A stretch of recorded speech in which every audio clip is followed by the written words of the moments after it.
ହଁ।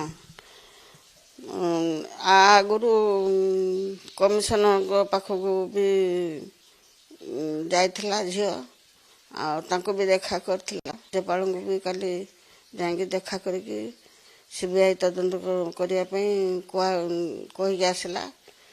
ଆଉ ସେମାନେ ତ କିଛି ଦେଲେନି ନା, ସିସିଟିଭି କ୍ୟାମେରା କି ତାର ପାସପୋର୍ଟ ତ ନେଇକି ପଳେଇ ଗଲେ। ଜାହାଜରେ ତ କ'ଣ ଇନକ୍ୱାରି ହେଉଛି ଆମେ ବି ଜାଣିପାରୁନୁ।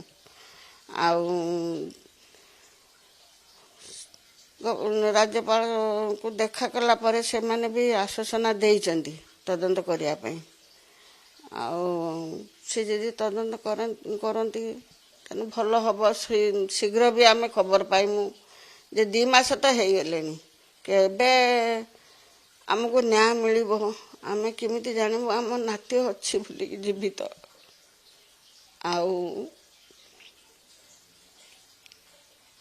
ସେମାନେ ତ ଯଦି ସିବିଆଇ ତଦନ୍ତ ହେବ ନିଶ୍ଚିତ ମୋ ନାତି ଫେରି ଆସିବ।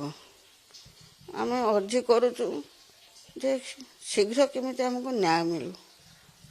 ମାଉସୀ, ଆପଣ ଯେଉଁ କଥା କହୁଥିଲେ ଯେ ସିବିଆଇ ତଦନ୍ତ, ଆପଣଙ୍କର କାଲି ରଶ୍ମିତା ମ୍ୟାଡ଼ାମ ଯାଇଥିଲେ ସେ ରାଜ୍ୟପାଳଙ୍କ